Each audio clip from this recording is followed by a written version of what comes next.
Hello? Hello, Yeah, hi. Can you hear me? I can. Can you hear me? Yeah. Awesome. Oh, cool. Yeah, sorry for being a few minutes late. That's fine. Uh, No issues. okay, yeah. And yeah, so the format would be let's just tell me briefly, like not your name or anything, but like briefly, like how much years of experience you have, what you're looking to get out of it, out of this interview practice, and then we can, then I'll go through the coding. Sure. We'll try to do one or two Sure. depending on your speed, and we'll keep like 35 to 40 minutes for the coding Sure. one, and then I'll give you feedback like real time. Okay. Awesome. Yeah. So I have around 9 years of experience in software industry, and mostly I've been on the platforms slash system side on the software networking side of world, right? Not on the cloud side, website or something. Mostly backend system development, right? Okay. What I'm trying to get out of this interview is I've been, trying to interview, outside my domain for a while, and I'm trying to get hold of lead code type of problem solving, right? So Okay. I'm just need to get used to more of those side of things, right? Just generic data structure, algo type of problems, right? So, Okay. and I've been practicing for a few weeks now, so I just want to get some real feel of how things are going. Okay. Sure. Sure. Um, let's Yeah. do that. Sorry. Okay. Sure. Yep. We could go ahead now. I think. Okay. I mean. Yep. Yeah. So about me, I'll just give you a brief. Like I have been in the industry for a few years now, like almost like 10, 12 years. Sure. I've worked in FANG companies. If you're targeting FANG, let me know and then I can ask the question accordingly. Sure. Um, and and yeah, I've been interviewing for now like 2, 3 years now. So yeah. Awesome. Yeah, I think you could keep the FANG format, right? I did interview with Facebook Networking 1 year ago. I did an on-site. Uh, Mm-hmm. I remember I did solve all the questions, but I believe that I did do mistakes in terms of not really grasping what exactly the interviewer was asking for, because the questions were also not well formed. They were trying to, mostly it was not like it was not a copy paste of a actual lit code question from a bank. It was more Mm-hmm. like a Yeah. personalized question from a interviewer. So probably they were Mm-hmm. trying to get the question drawn out of me rather than them giving the question, something like that. Uh, so yeah, I think you could keep the FANG format type of questions, right? That's what I think could help. Right? Okay. Yeah, Perfect. Um, so let's do this then. Let me ask you. Let's see. You want to choose the language first? I usually choose the language based upon the question. I only know two languages. One is C. C is where it's my bread and butter day in and out. But for lead code type of interview type of things, I'm using Python, right? So I will use Python for the day, unless you are asking some kind of concurrency type of a questions which involves No, like no. ring robots or something. Then yeah, otherwise it's mostly going to be Python. I mean, if you want, you can use C. I have worked on C also. Okay. Yeah. Yeah. Um, okay. Yeah. Um, so, okay. Python. Um, sorry, have to pardon my No daughter. issues. No issues. So let's say you have an XML. Right. like some kind of tag, those kind of things. Um,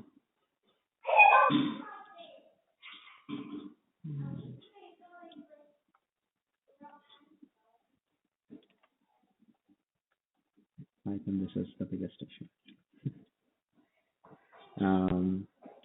That has a value is, then you have the closing one. So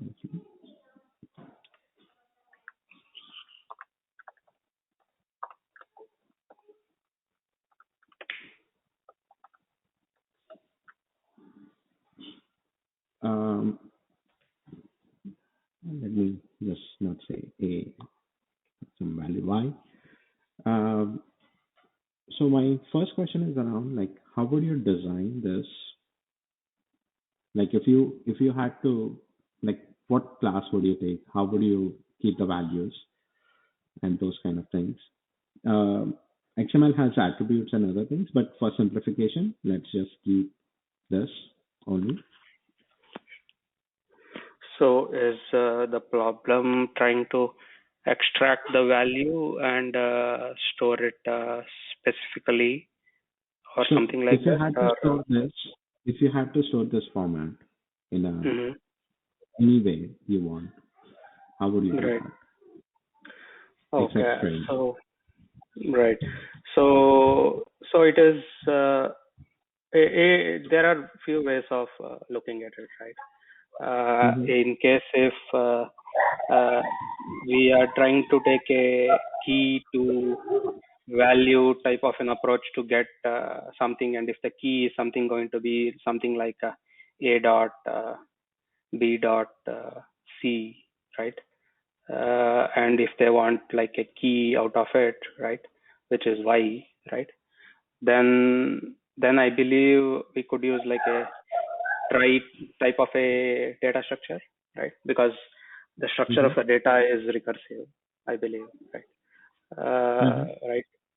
That's probably, as a try would be efficient in accessing because uh, we will have to, if we know the format of the key in a key value store to be something of this format, and if there is a specific format to the key, then we could always figure out sub node within the try for the indirection until we find the end node, and within that we could get Okay. the value. Yeah. Wait. Um, I want the structure. Like I want to have and try is good, but let's say if I had D and like D, so I want Hmm. some kind of hierarchy that would like okay give me A, and then if I go below, it should give me B. If I go more deep, like have children or something like that. Right. You can use try. Hmm. One thing to consider, one thing that I would add is like a parent, sorry, a child can only have value, a parent can only have child. Like it wouldn't have values. So B cannot have value or A cannot have value because there's a child B in it. And B cannot Okay. have value because there's a child C in Okay. Okay.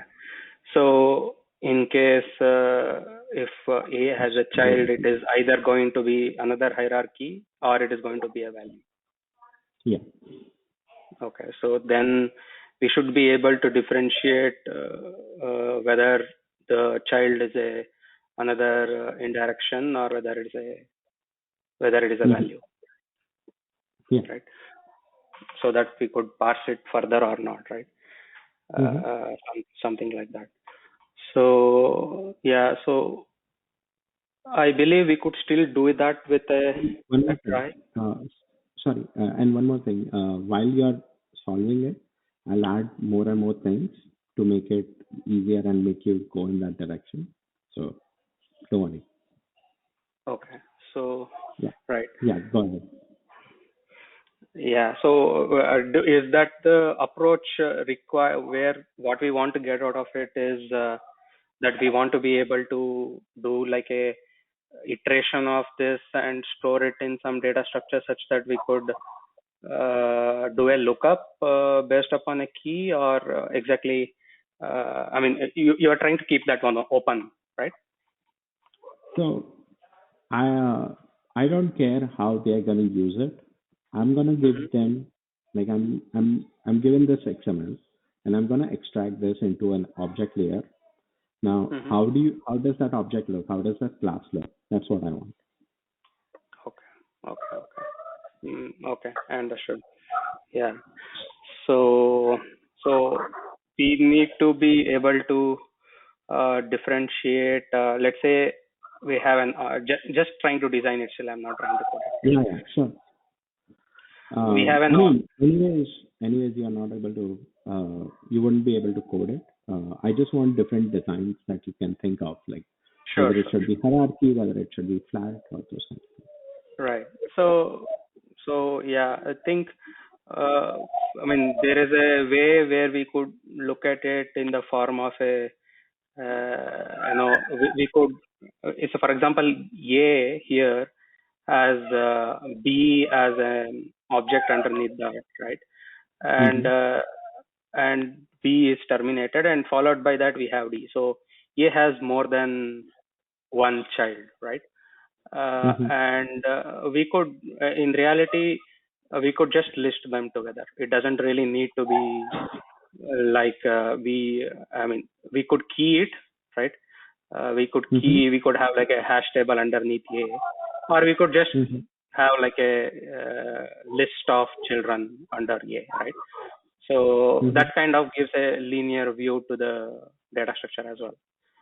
So for if example, you have a hash table, if you have a hash table, how would you keep it? And if you had a list, how would you keep that? And what are the different pros and cons for that? Right. So if you keep a hash table, let me start with the list, right? So if we keep it as a list, the problem is. If you want, you can write it. Like if you want, you can write it below, so that it might help you. Sure. Yeah. And so you don't have to try to keep the comment syntax. Just okay. Sure. Okay. Awesome. Yeah. So if I'm just trying to to have a scratch space here, right? So if we have an object, right, we could have something like each object can be something like is value, right? Is something that we want to understand. If it is not a value, then it could have a list, right? Or it could have a or a hash table, right? Right. So if it so instead of is value, can we just have value, and then like if it is null, it's a thing. Or even we can check whether the hash table is empty. But there are, of course, right. We could have more than one ways of flagging them, right? Like we might not have to. I mean, it could be a reference to a list data structure which could be null or none. It could be a reference to a hash table data structure which could be null or none. We could always check that and then look for a value, right? And the value could be reference to an object or something, right? And we could have on a particular way to determine whether we have to either go the value path or we have to go the indirection path with a list or hash table. So with the hash table, what happens is we need to have a key, right? So hash table doesn't give us any ordered, unless if it is like a ordered hash table which has some kind of a tree structure to that, which gives a range type of lookup. It doesn't give a ordered approach to if you want to iterate it and get it in some iterable format, right? In some order. Hash table, probably a plain hash table doesn't give us that opportunity easily, right? But it definitely gives us a way to look up that one in an amortized constant time, right?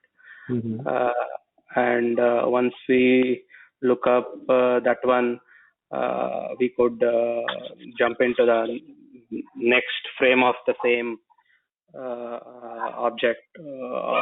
object with the same logical frame of it, where we check for that whether it is a value or whether it is a list, right? And we keep going deeper, right? That is one way to look at it, right? If we have a list, it gives us almost the way we maintain the list. It depends, right? If we want to maintain like a sorry. Yeah, go ahead. Yes. So if we maintain a list data structure, then maybe it is a little lightweight in compared to a hash table in terms of amount of library or memory overhead we might have in maintaining the substructure, right? It could just be a object, individual object with a reference object, right, to the next one, right? But then again, with the list, the problem will be to check whether there is an existing object with the same key within that, which doesn't give an opportunity without a O of n iteration over it, right? And we also need to make sure to arrive at the policy of what is the order in which the objects will be stored in the list, whether they will be in any particular key order or just insertion order, right? If it has to be in insertion order, whether it is going to be inserted latest at the beginning or whether it is like latest at the end, whether it's a tail queue or it is like a just insert at the beginning type of a list, right? We could figure that one out. But list doesn't definitely help us with like a lookup, right? It definitely makes it a little easier to just build it quickly, right? We might have to think whether we could combine the properties of a list and a hash table if we want, right? If we want something like a hash table in which we are doing some kind of a latest lookup first or something like that, we could have a hash table and like a list through the values within the hash table, right? Where in case if we have done a lookup on the hash table and we want to keep it much earlier in the list, we could keep it beginning in the link. We could promote it in the list or something like that. Okay. So that let's just go with a list, because we don't know how they're gonna access it, and we don't care. I mean, like, we can access it and then we can restructure it or something like that. Because for us, the biggest thing is, like, we have an XML and we just need to parse it and make sure that the structure remains. The structure remains as it is, like the hierarchy, basically. So that's for now. For time's sake, let's keep it this way. Okay. Sure. Okay. So. Yeah. So your suggestion is to use like a list for the data structure rather than hash table or something, right? Okay. So at this point, let's keep a list. The reason being, so what would, other than like the hash table being this thing, like if I had to just, like, iterate over all the elements, like for a hash table, like it might be like, you have a key and then you would be able to you would have to get the list of keys and then iterate over those list of keys and then get the values and those kind of things you can have. Like if you're using entry, then or even in Python, like if you're using dictionary, you can have the key and value. But at this point, like if I had to, like, do you think if you have to structure it in a different way, like how would hash table, like what would be the keys in a hash table in the first one? So what would be the keys in the hash table? The key in a hash table, for example, if we are trying to check whether, uh, for example, if somebody says, I want to get the value under a.b.c, right? Then, Um, so okay. basically, yeah, So so basically, as I said, like the thing that you're talking about, like on line 20 and 21, like A dot B dot C, we don't care about that, and we are sure, not supporting that use case. sure, So let's be yeah, clear on that. So okay. now, do you think hash table or best? So right now, of course, hash table doesn't suit for this case because we really do not want to do like a lookup at it, right? Mm-hmm. With something, we just want to be able to represent this XML in a data structure, right? We just want to parse the XML Exactly. and keep it in a relatable format in the data structure, Mm-hmm. right? We so that we could just know what is the structural form in which the XML exists. We just want to represent that in some data Mm-hmm. structure. Then hash table is not really required, Exactly. Okay. right? Now, let's say if I'm gonna add saying that, hey, I'll give you a begin, and then um, so it could either be a um, so let's say I'll give you a format like a tokenizer in the format of um, action and value. So action can be begin, and so whenever there is a begin, let's just tag begin. So it would have the tag value, and whenever there is an and again the tag value, and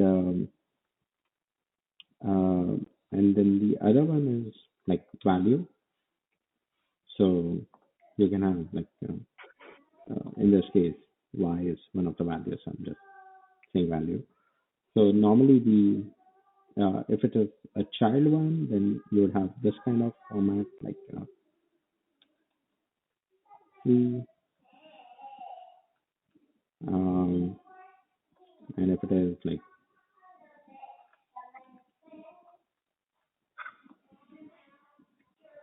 um, like a parent one, like you would like with no values, you would have like a begin, and then there would be another begin inside. Sure, sure. Um, so let's say if you had to do this, like how would you store the actions? Hmm. So I still have to grasp what is the action and value here because Mm-hmm. I I understood that begin is like a opening a tag, whereas end is like closing a tag, and whatever is there Yeah, in between and is this is the input. I'm saying like okay, there is already someone who like there's already a layer which parsed this XML and gave you the same thing in this format. Let's say in a list or something, like a tuple in a list. hmm And what you need to do is parse this to create the object that you are gonna create okay. Mhm. So this is the input we are getting, right? And to a let function. me right. Yeah, this is the So input getting to a function instead of an right. actual XML. I'm saying like hmm okay, well I'll give you this input and hmm tell me how you want to parse. Okay, so we want to form the same data structure with this as an input rather than an XML file, is it? Something like that you're looking at it? I mean, we get the XML file. There is a Mm-hmm. layer. there's a function that passes that XML file and gives you the same thing in this format. Okay. And Okay. Okay. Mhm. and then it just calls your function with that format. And let's say, how do you want this format? Like, how would you want this input? And the input would be basically just a tuple of like Action comma value, something like that, right? List of yeah tuples. Yeah. uh, Each tuple with two value, action yeah comma value. yeah. I mean, Right. there would be a string, and then string would be the value. Right. Um, Action is what I want to understand. Like, how would you want the action to be? Right. Okay. So I'm trying to understand is Mm-hmm. we have an XML file, right? And previously we wrote a layer to parse the XML file and store it, the data in some list format, right? Nested list or something Mm-hmm. like that. Right? That's what it's called. And then now we Mm-hmm. are discussing that we have like a list of tuples, right? And we want to process them. And what you are asking is here, what is that we want to specify the action as, correct? Like, would you create its own class? Would you create, those kind of things? Hmm. So, right. So, so if the idea is to process this list of tuples and uh, iterate over the data structure we previously created, is that the case? Uh, Or so the idea is we would be iterating. You would be iterating over the tuple and create the data structure. Yeah. okay, okay, makes sense. So makes sense. So the action and a string. So in the same way we created the data structure using by parsing the XML. In the same way, we also want to create the data structure by parsing the tuple list of tuples. That's what you're saying. So no. So what I'm saying is like previously we were saying that we would be parsing the XML, but while the parser of that XML gives you this format. Oh, okay. This, Mhm. like you give it to a parser, and then the Oh, parser so of that. you have two stages right now. Let me write it down like this, right? Yeah. So you have Okay. an XML parser, right? Mm-hmm. Which is giving you a line interpreted Yeah. data as a list of tuples, right? Mm-hmm. Yeah. And then instead of converting from XML directly to the data structure, we want to convert it into that nested list type of data structure or whatever. And we have this middle layer in between, which is Yeah. generating this line interpreted list of tuples, right? Yeah. So now, how do you want to? So this, see, in reality, the way I would have passed the uh, way I would have parsed the XML by using like a stack, right? It's a basic recursive data structure, and Mm-hmm. uh, so what I would actually do it is like a begin and push, right? There would be action into the data structure we use, either whether it is going to be push, right, or Mm-hmm. uh, or a pop for an end, right, Mm-hmm. and right. Something like that. And in between, what we have is the actual visit to that node. Right? Mm-hmm. If it is a value, then we found something, right? And whatever we have on the stack so far is the path which led to that value which we have visited, right? Mm-hmm. Right, and whatever is the object which is at the top of the stack at that point in time uh, should be the running object under which we need to be adding this value. Mm-hmm. Yes. Right? So does that Mm-hmm. sound Yeah. somewhere in the Yeah. That ballpark? sounds Okay. fine. Yeah. Right. Okay. Uh, So it's mhm. I mean, of course, for iterating this data structure itself, we should use the stack, right? So basically, that's your data So structure. the Yeah. tuple, when you say push, Right. Right. um, so what is a push? Push. So push, of course, basically results in instantiating a new object, right? And instantiating a new object with all this has the associated attributes, right? We could have. So Mhm. let me all I'm saying is how would you will you uh, would you consider the begin? Like there are only three things like begin, value, and end for actions. Right. Right.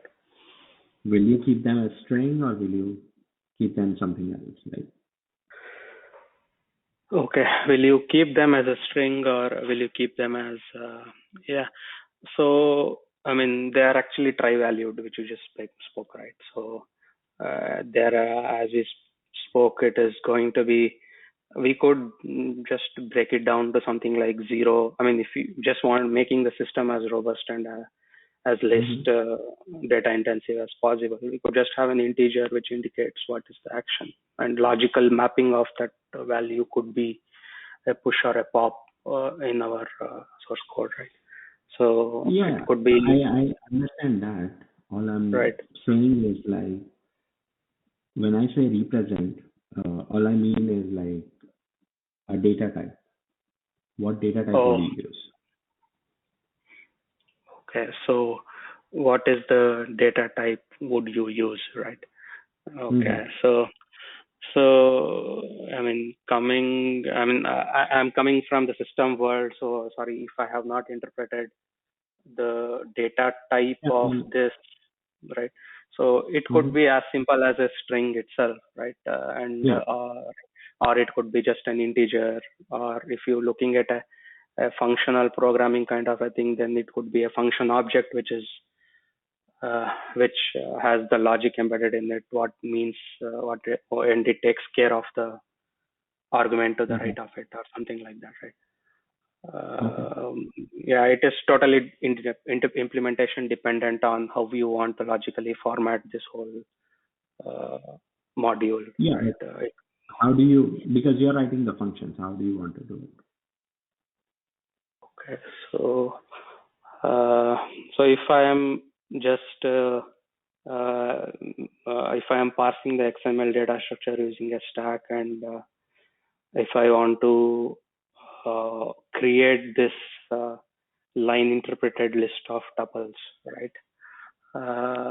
Then while we find a open tag in the XML, we know that Mm-hmm. it is a push, right? And and the and the string Wait, key as sorry. wait, you're still going back to again the Yeah. same thing. Hmm. Hmm. Uh, I just want to understand whether it should be a string, it should be an integer, what it should. That's all. Okay. So I mean, it depends upon how we use it for parsing the line interpreted tuples, right? Uh, So let's consider say, that whatever you want, the line interpreted tuple would give you. That's yeah, all I I'm would, saying. yeah. So because it's a line interpreted data, we are just we are, I mean, whoever is processing this is going to go line by line, right? We are going to Yeah. process this one, followed by process this one, followed by processing this one, right? Right. So in reality, what we are really looking for is a mapping between what to do, right? What to do and what data is needed to do that, right? Right. So what to That's do, where what to do is what I'm saying that the tuple's first value is, and right? the data that you need is the second value of the tuple, Exactly, right. So what to right? do, we determine that it is either push or a visit, basically, Again, right? Sorry, dude, again, you're going in circles. right. All I'm saying Okay. is how do you want that what to do? Like basically, what to do is basically based on what value, what action I'm trying to perform, like whether it's pick and value or Right. Yeah, right, I right? could. Yeah, I could just have it in the form of integers, right? For the sake of simplicity, right? So Okay. if I want to write a raw data, I right mean, here, the sorry. optimal way is actually enum. Yeah, of course. Um, It's, I mean, it is tri-valued, right? Sorry, but it is tri-valued. So it is, of course, having a, I mean, it's an enum, right? In reality, it's nothing but 0, 1, 2, right? It is, yeah, I mean, I but wouldn't have I used the mean, terminology, right? all I was asking for whether you would use a string or an enum or those kind of things. Of That's course. what Okay. Yeah. I mean, that's what I when I was. said it was tri-valued in implementation, of course, it would have boiled down to using an enum. Right? Tomorrow, somebody, if they decide that I have brought in this new type of an XML where it has Mm-hmm. a new thing, not just open close, then we could just extend the implementation by adding a new enum and corresponding logic under the line interpreter Yeah. parser. Right? Yeah. So Mm-hmm. enum definitely suits. Okay. Yeah.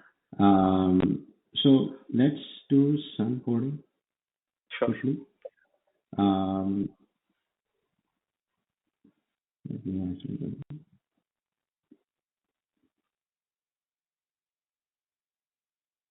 let's do this. So this is the hello world. Hello. Okay. Um, I'll just use this itself. I'll say data and sorry, haven't used Python in a while, so That's fine. um, give me a few minutes.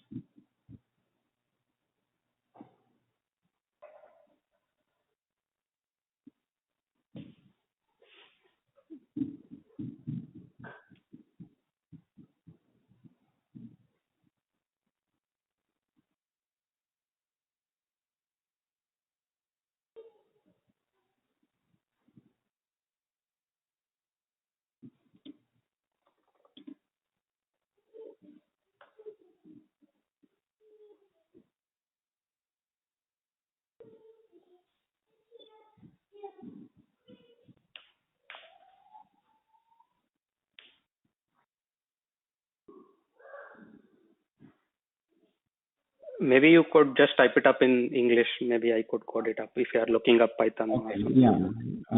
Basically, I was just gonna say the same thing that I had here.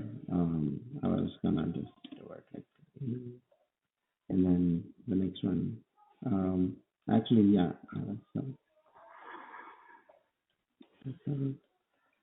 I'll just give it as a string. Sure, sure. That's I it. can build the Right? data structure, right? It is, that's fine. Yeah.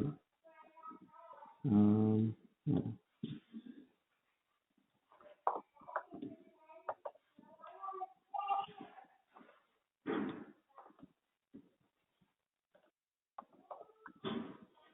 Right. Right.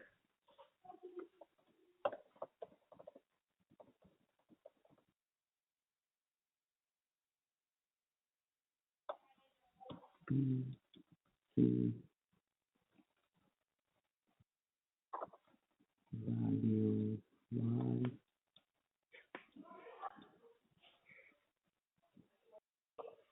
and C.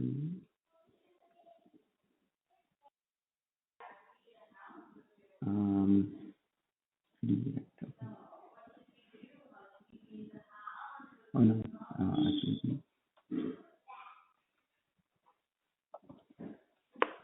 okay.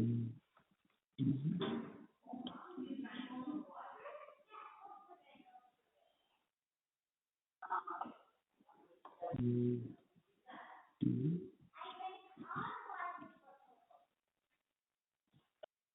If you want, you can start writing. Just Okay. to save time. Okay.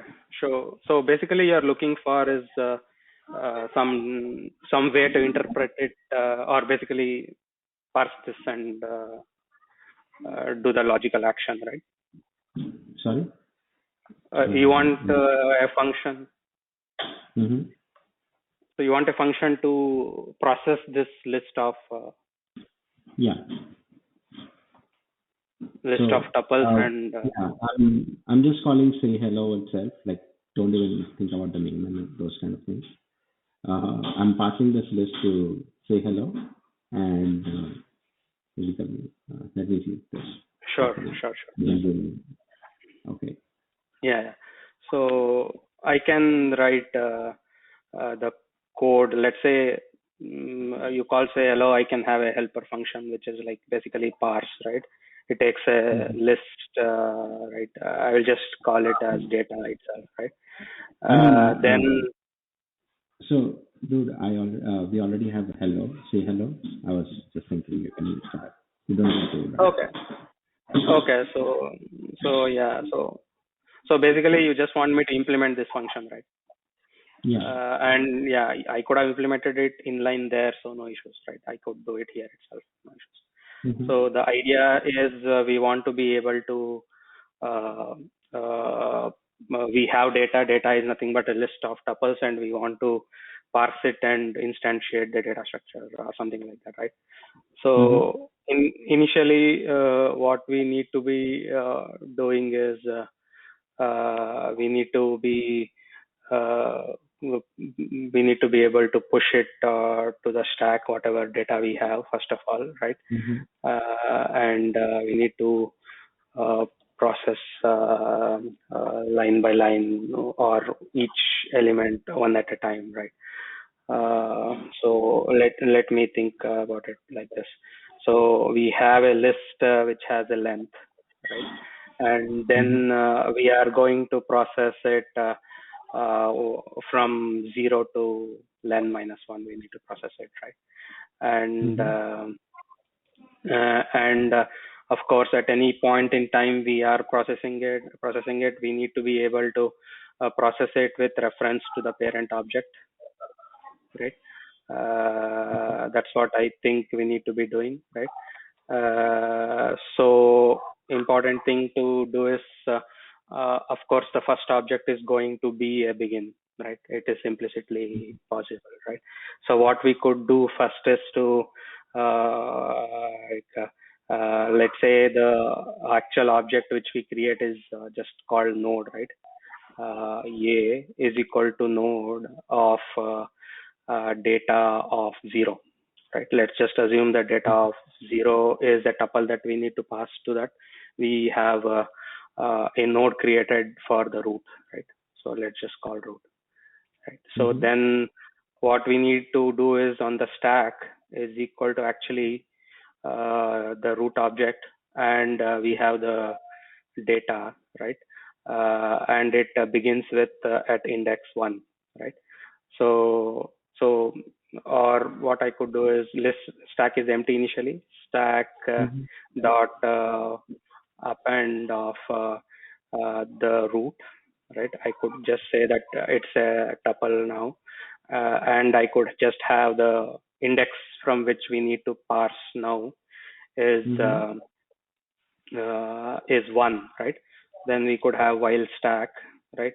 Basically, we will process it until the end of the stack, right?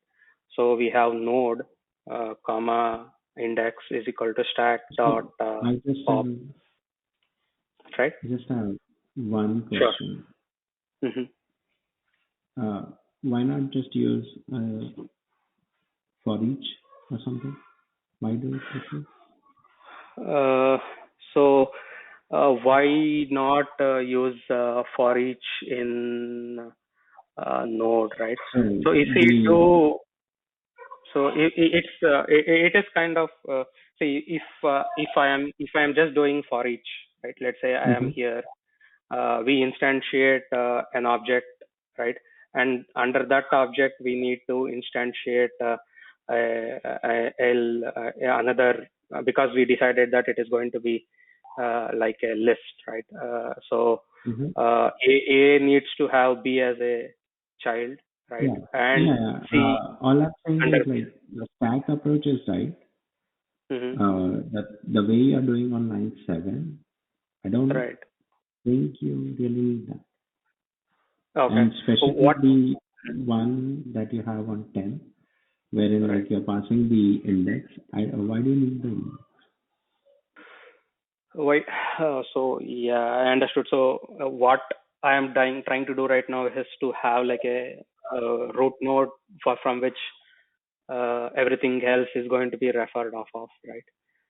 Mm-hmm. So, for example, I agree with you. If I just parse it in the form of for each year, and we look at what is the operation at zero, right? Mm-hmm. And look at it. And if it is an end, right, then we need to go back to the parent, right? So that we could, Mm-hmm. if I just do a or, then how do we go back to the parent? Correct. Because if you are just doing a for loop, right? Mm-hmm. Because we are not really doing a recursive implementation here. Mm-hmm. If I want to process one more action under the same object, and if I have already terminated a child, and if I am beginning processing of another child, then it has to be done in the parent's context, not in the present objects context, which we have just completed processing. Right? So, so when you say that, all I'm trying to ask is like, let's say you have it, you're not instantiating the stack Well, here. yeah, of course. I mean, I can use Um, stack. Yeah, I no, I understood what mean, it is. We could do a for loop, and we could keep a stack on the side, right? We push it from yeah. the stack, and then yeah, that is also possible. I can do it like that as well. No issues, right? Usually what happens is this is the this is the recipe I use for any kind of iterative depth first search in lead code quickly. So I just tend to use that. I agree with you as well. So I can just use a stack, right? If you ignore everything above, right? Mm-hmm. If we ignore everything above, right? Like this, Mm-hmm. um let's say. Mm-hmm. So if we ignore everything above there, we could just have a stack here, and then we could do for each for, let's say, action, or I could just say data, right? D in data, right? Because sometime oh, it's always a tuple, so that's fine. So action comma value in Mm-hmm. data, right? If action uh, let's say is zero, I could just say equal to zero, right? Then we just instantiate a object equal to node of value, right? And Mm-hmm. yeah, sorry, yeah, I could have done like that as. Then I just stack dot Mm-hmm. append of object, right? Mm-hmm. Uh, Something like that, right? And Yeah. then we are done with that object at that point in time, right? Mm-hmm. And then we go to the next object, right? When we go to the next object, another important thing probably we need to also is at this point in time, if Mm-hmm. before we push it into the stack, we might want to make the parent refer to this object as well, right? For example, if stack has an object already at the top, Mm-hmm. right? Uh, dot is, I mean, if there is something, first of all, it might be empty. If stack, right? Because there are only objects always at the top of the stack, Yeah. right? What we need to do is stack of -1, right? Whatever is at the top of the stack, Mm-hmm. dot whatever functionality we implement there, right? It could be something like add a child, something like that. Mm-hmm. Add child obj, right? And then Mm-hmm. we push object on top of the stack. So now we are basically doing an inline referencing of the child objects to the parent, right? Yeah. Mm-hmm. And if else is there, else of course, else elif action action equal to let's say, what was the other one? End, right? Uh, Mm-hmm. we just need to do stack.pop in reality, right? Because we are not going to lose reference of this object because we already made the parent refer to this object, right? Mm-hmm. Whoever is, because before we pushed on top of the stack, the parent object already referred to that, right? Mm-hmm. And else, right? The other action is, of course, nothing but Mm-hmm. the value, right? So in that case, stack of -1 dot value equal to the value, right? Mm-hmm. So Mm-hmm. now at the end, what happens is we would have lost the reference of the root object itself in case if we just return here, right? So it is important to make sure that if length of stack equal to 1, right? We just need to make sure that we keep a copy of the root is equal to stack.pop, Mm-hmm. else we just do stack.pop, Mm-hmm. right? And at the end, we could return the root. Okay. Yeah. Does that, let me Yeah. check some No. edge scenarios. Sorry, Yeah, that makes sense. right. Let me just check some edge Mm-hmm. scenarios. If the data is empty, then of course none has taken care. And if the data, of course, the data is integral, right? A begin as an end. So whatever we are parsing, integrity check is something which we could have done beforehand before we enter this loop, because it would be hard to do an integrity check in once we get into this loop, right? Maybe we need to do an integrity check once to make sure that the data is integral and if there is no bug in the XML interpreter to this data which we are getting, right? If it is integral, then we could get into this loop where we could do a for each processing like this, right? Mm-hmm. And in case if there is only there, and the length should always be okay. Can the length be odd? Yeah, the length could be easily odd, I believe, right? Not a problem. So if the length would, so I can't do any decision based upon the length of the list being even or odd actually. So that is ignorable. I'm just trying to see if there are any edge scenarios to handle here, right? Of course, if the length of the data is unity equal to 1, then there is definitely something wrong here in the data, right? Mm-hmm. Or it is possible that the parent object itself is nothing but a value, right? Mm-hmm. Then we have not really pushed something into the stack, and we are trying to say, check this one here. So there is an issue. In case if the data is nothing but let's say only this line, then we have a bug, right? Mm-hmm. Okay.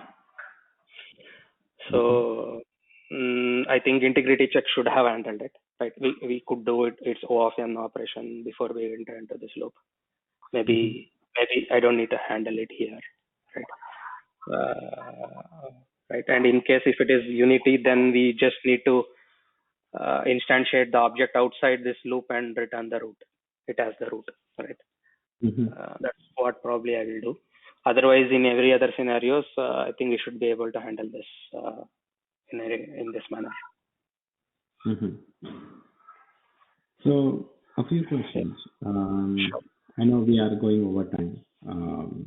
Like, um, let's say if this was malformed, what kind of Hmm. message you would you be giving? What kind of error message we would give to the as a output, right? Mm-hmm. Yeah, I Because this mean, is a library, and yeah, like people makes will be using it. yeah. I agree with you. So the return from this functionality, if it is like a public interface to a user application, right? Then in case if you are just returning, if the interface is always returning something like this, right? Right. Mm-hmm. One way is to, I don't know how it is actually done in Python because I only use Python for like lead coding. In the system word, of course, I would have it return an error code, right? And it would actually return by reference to something. For example, I could be in a system where I would Yeah. pass a pointer to a Minus pointer and one, the oh, so 1 or 2 or yeah, something like that. and that could be defined Yeah. in an enum, right? And we Mm. could log it and do a number of things. Yeah. And Yeah. Normally yeah, we throw exceptions. yeah, it is dependent on, or sometimes yeah, I work in C without C++, so there is no exception. So yeah, Yeah. exception is something that we could handle in C++ where, or any other modern object-oriented language where we could handle the exception and progress from that point onwards. But in Mhm. as if you're looking at an operating system interface or something, there usually in case if it's an unhandleable exception, we result in a trap or some Yeah. kind of a fault. Targets. Yeah. Yep. Okay. Cool. Right. Yep. So yeah, let's end it here. Okay. Okay. Um, hmm cool. so I Um, mean, you will be giving the feedback in like a text form, or you could give it in words, or I'm not sure how it actually. This is my first interview here in interview.io, so okay. I'm I not sure. was gonna just give it to you right now on your face. Sure, sure. Go ahead. So, Yeah, yeah. Go ahead. Yeah, makes sense. um, so, so yeah. First thing, during the design phase, since you Right. said you had 9 years of experience, we wanted normally people would like to know, like, how would you design certain things and those kind of things. Yeah. So you went into a track of key value, like, hey, if I want to quickly create, but as I said before, I just want this structure to be passed into an object. And I know we could have optimized it, we could do a lot of things, but yeah, I mean, for simplicity's sake, you should always uh, the questions you're asking was right, but basically you were again going into that mode wherein like sometimes it's like I had to bring you back a lot of times. Like, no, let's stick to this track. Let's not go there.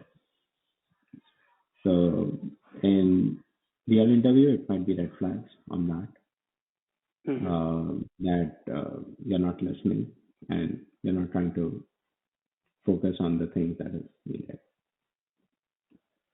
Um, similar thing with the action, where I was asking like, okay, how would you store the begin value and the end action?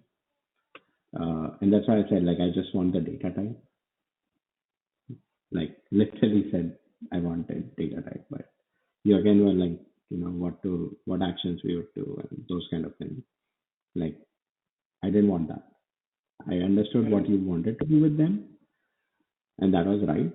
But again, like you're going too far, and someone has to like if you do that, basically you're wasting your own time instead of like moving forward in the solution. Right. The communication was good. Data structure usage was optimal. Good job on testing, like testing your own code. Those things were good. Your coding is good. A little bit rusty, but it's good. Um, and um,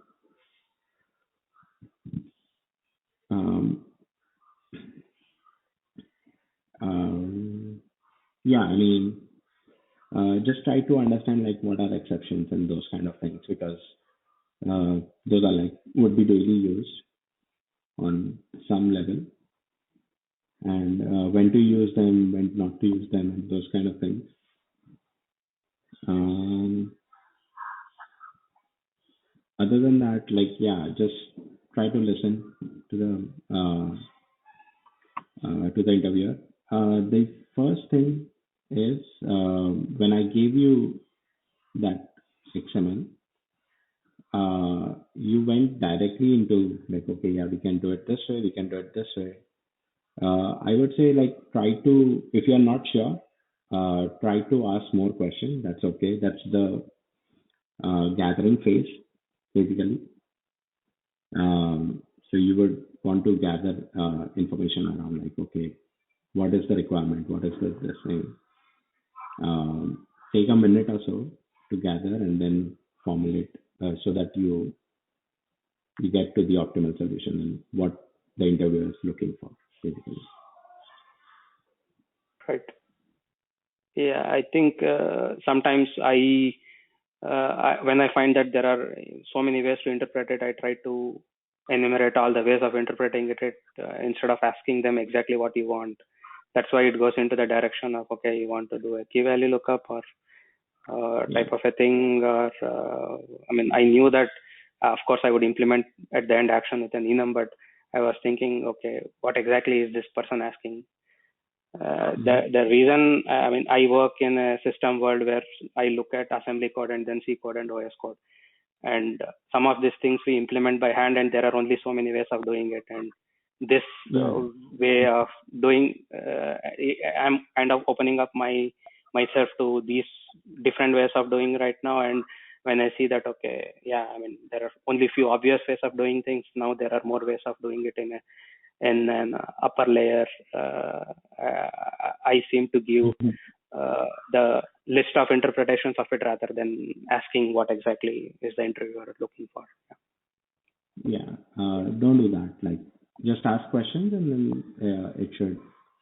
See, it's a collaborative thing. They are basically also looking for collaboration. So just ask those questions. It would Right. make it much smoother for you. You don't have to use much brains, basically, Sure. in understanding, like, okay, what is going to Yep. happen and those kind of things. Yeah, other than that, yeah, keep practicing and yeah, you should be good. Thank you. Thank you. Hopefully, this was helpful. Yeah, it was helpful. Thanks a lot. Yeah, okay. Cool.